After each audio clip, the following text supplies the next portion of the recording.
Good day and welcome back to another series of Whiteboard. Now, before I start, I would just like to apologize. I do not have my iPad with me, so I'm going to use a different platform to record. Therefore, my handwriting will not be that nice. So I seek your understanding on this. Now, today's topic, we're going to start off on circulatory system. Before I even jump into it, I just want to let you know that the circulatory system is just one of the many systems in our body to keep the whole body functioning. All right.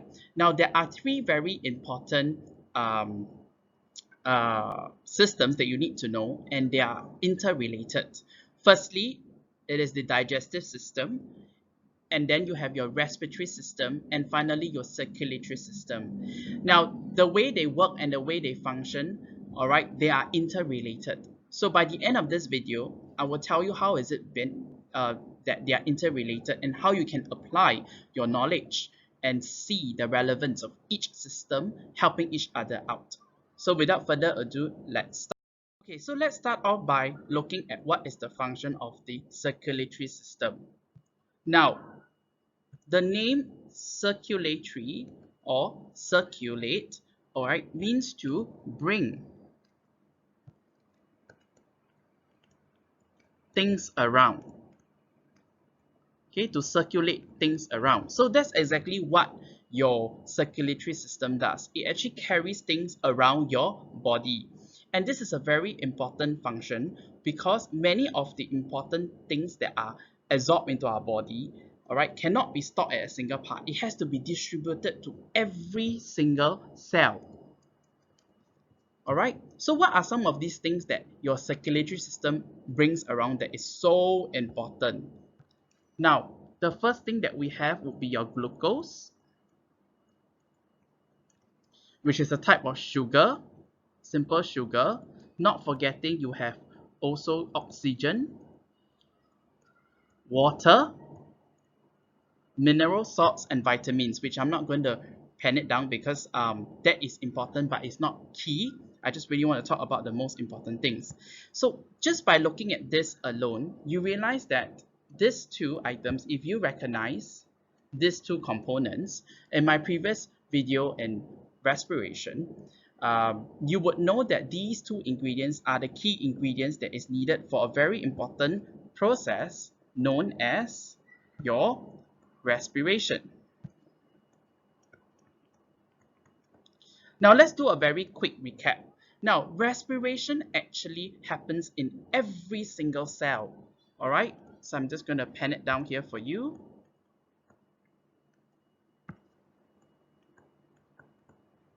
Now, why is it every single cell? Because every single cell is a living unit.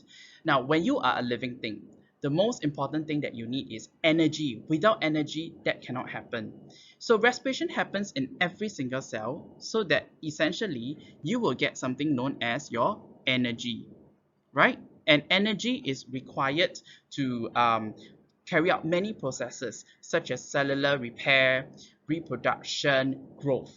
So without energy, nothing can be done. All right. So you think about it. If respiration is so important, your circulatory system plays an extremely important part because it helps to deliver the raw ingredients, which is oxygen and glucose, to every single cell so that this respiration can happen. So without your circulatory system, it cannot happen as well. Now, your circulatory system doesn't just, of course, carry these two items, all right, to every single cell. It also carries, all right, waste products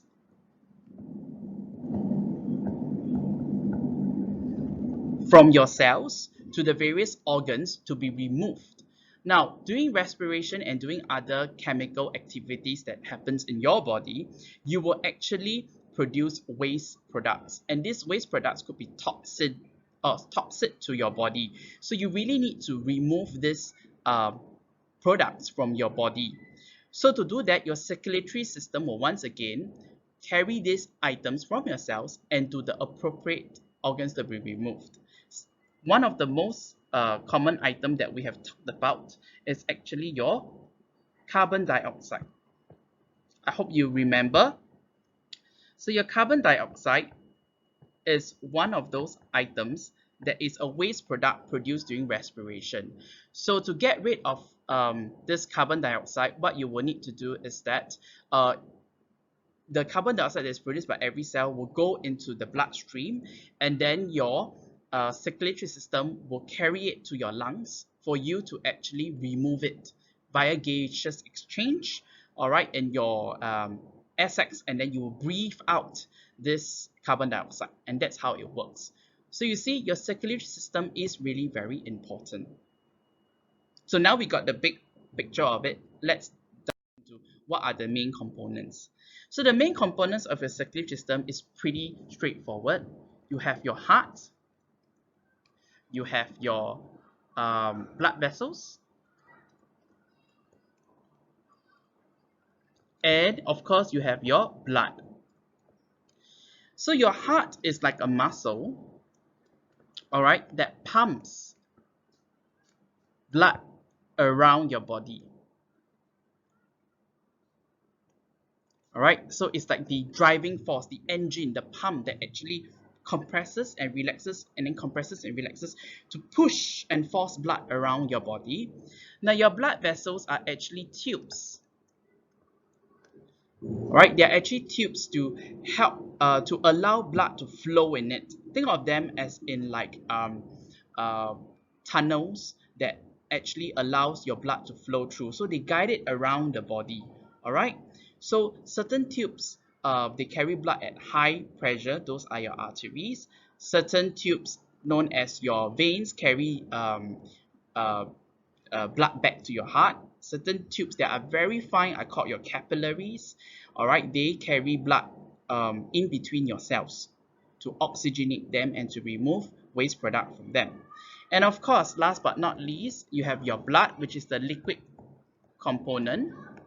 Now, your blood is not just a liquid on its own. It's actually made up of many different things. What am I talking about? You have your white blood cells, you have your red blood cells. But the whole idea of blood is to actually dissolve substances, all right,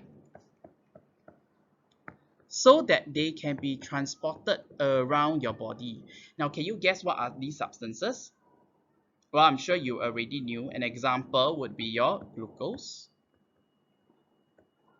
Another example would be your oxygen. And another example would, of course, be your carbon dioxide, which you need to remove. So all these substances, right, they get dissolved in the liquid component, all right, called your blood. So your blood is made up of mainly water. And then what happens is that when these substances get dissolved into your blood, it gets carried around your body and delivered to every single cell so that respiration can happen and other metabolic processes can happen. Now, I just want to make it very clear that at your age, we are now focusing on respiration. But do note that as you grow up, you will notice that there's many other more important functions, and your blood actually carries a lot more other important things such as hormones, okay, and white blood cells that is really essential for the well-being of your body. But due to the fact that you are in primary school, we will only focus on respiration, all right, and then from there on you can build on your knowledge. So let's talk about how can you then apply what you have learned so far. Now, you know that your circulatory system helps to deliver essential items to your cells for respiration. Now, let's link that back to your respiratory system and your digestive system, right? So, as I have mentioned before, if you take a look at it, your circulatory system delivers these two very important things called your glucose.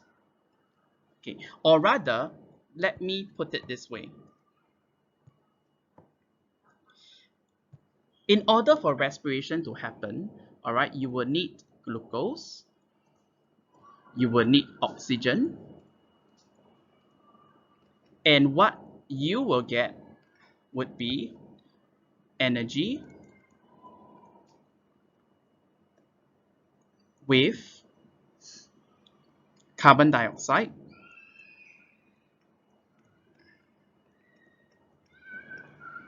as well as water. Now, this is actually the word equation for respiration. Now, all three systems that we can have learned can be tied to this process of respiration. Once again, respiration is very important because it gives us energy, which is something that is needed by every single living thing. So you think about it, where on earth can you get glucose from? So let's recall. Now your glucose is actually provided by your digestive system.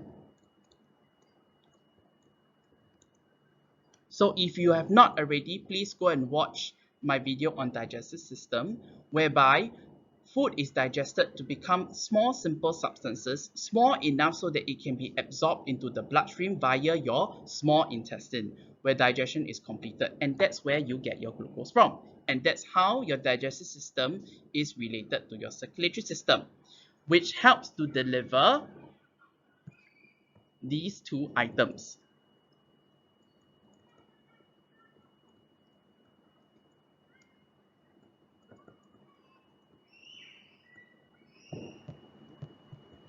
All right. Now let's not forget that your oxygen is actually obtained using your respiratory system. And that's how your respiratory system comes in, okay, in the interaction between these three systems. Okay, so your circulatory system helps to deliver the oxygen that is obtained by your circulatory system. And also, your carbon dioxide, which is a waste product, this is also removed by your respiratory system. So as you can see, these three systems, which I'm going to highlight now, once again, digestive system, circulatory system, and your respiratory system. These three are interlinked. So it is very, very important that we understand and we see the relationship between these three. Once you can see the relationship between these three, you can then answer questions or application questions that shows you what happens when you exercise or when you rest. Because that's when you exercise or you rest, that has an effect on the energy demand. How much energy do you need? We call this as energy demand. So energy demand just means how much energy do you require to do something. So for example, when you're resting, your energy demand is actually very little as compared to when, let's just say, you are jogging or when you're running, all right, and that's where your energy demand will go up. So to support the increase in energy, you would then need to increase your glucose as well as your oxygen. When these two are increased, only then can your level of respiration increase, which would then increase your energy to support the increase in demand of your exercise. All right. So I know it's very complicating. In the next slide, I will actually explain to you exactly how you could answer such questions and how this falls into play. Okay, so let's take a look at what kind of applications after knowing your circulatory system function can be applied. So more often than not, usually they will present to you a graph, all right, whereby you have your heartbeat rate,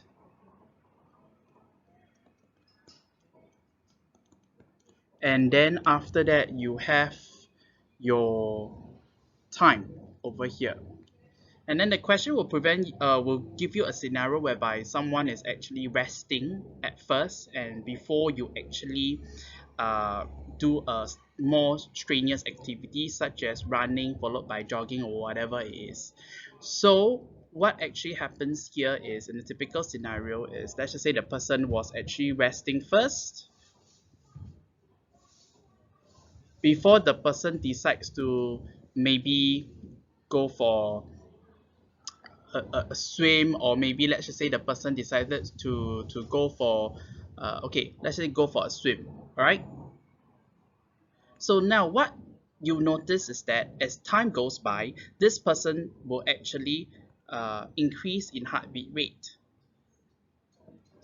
So as you can see, as time goes by, the heartbeat rate actually goes higher and higher and higher. I hope you all know how to read a graph. Okay. So what actually is telling us is that as the person swims faster, or a person swims for a longer period of time and more energy is needed, when you think about it in that way, the person's heartbeat actually goes up. So why is that so? It brings us back to the very key idea of respiration again. So before I can even talk about that, I need to first recap once again. In order for respiration to happen, you need two items. Remember, you need oxygen and you would need glucose. So in order for more respiration to occur, you will need an increased amount of oxygen and glucose to be delivered to your cells. So in order for that to happen, you would need your circulatory system to actually work faster. So in order for it to work more efficiently and to get blood circulating faster rate, your heartbeat rate has to go up. I hope you're able to see this relationship now.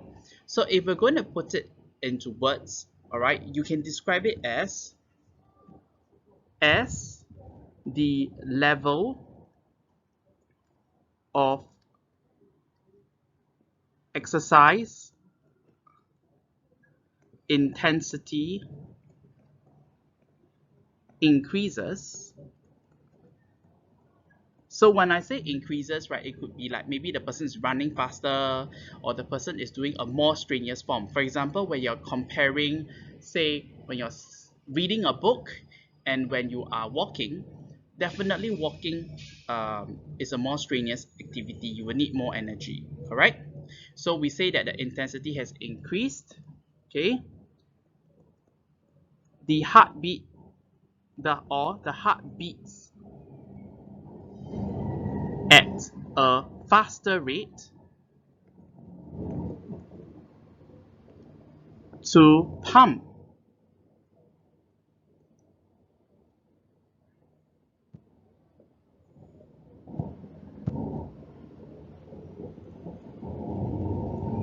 blood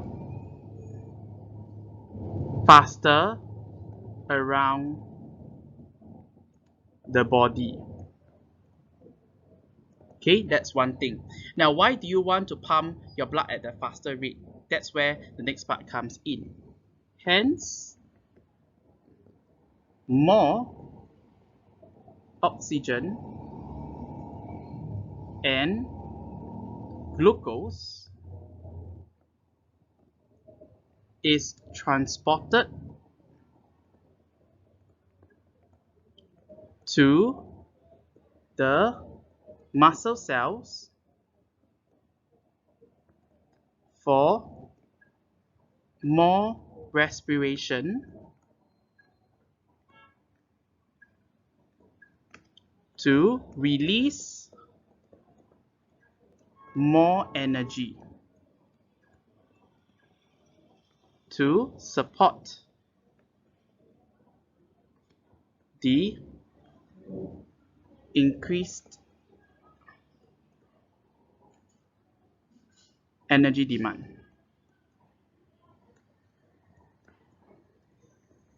Okay, now I'm going to unpack this answer for you in a bit.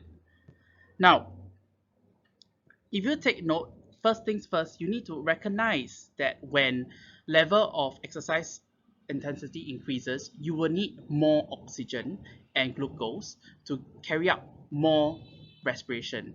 Now, the reason is because as the level of exercise intensity increases, you need more energy to support it, right? So in order for it to happen, the heart needs to beat at a faster rate. Now look, the word that I use is a faster rate because your heart is forever beating.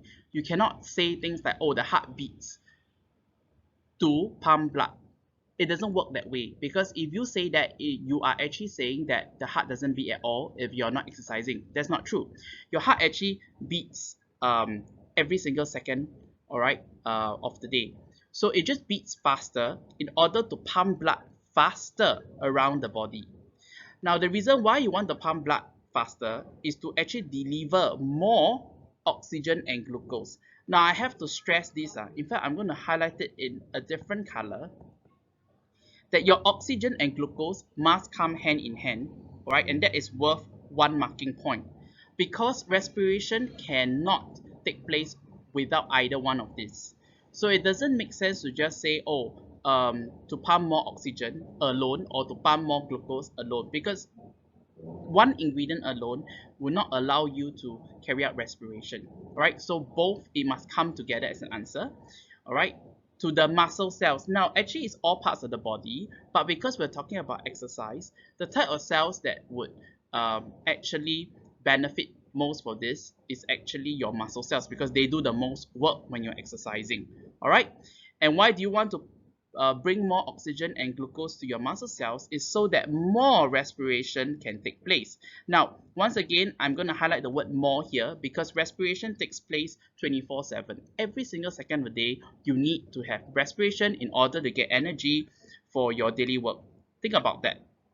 So if you don't put in the word more, it's as if saying that it only respires when you are exercising. So important to put more. So you know that it's not that it doesn't respire, but now you're respiring at a faster rate to produce more energy to support the increase in energy demand that comes together with your increase in exercise intensity. All right. So that's the gist of it. And you also realize that if you take note, one very important point before I end. Now, how do you actually get more oxygen is that you will need to increase your breathing rate. Correct? So you think about it. Your breathing rate is also so-called, it comes together with your heartbeat rate. So an increase in heartbeat rate will also mean that your breathing rate should also increase, because you need more oxygen. And the only way to get more oxygen for more respiration is actually to breathe faster. So can you see how interrelated it is? All right. So before I end off, I just want to stress again that the three systems are very interrelated. They are digestive system, circulatory system, and respiratory system.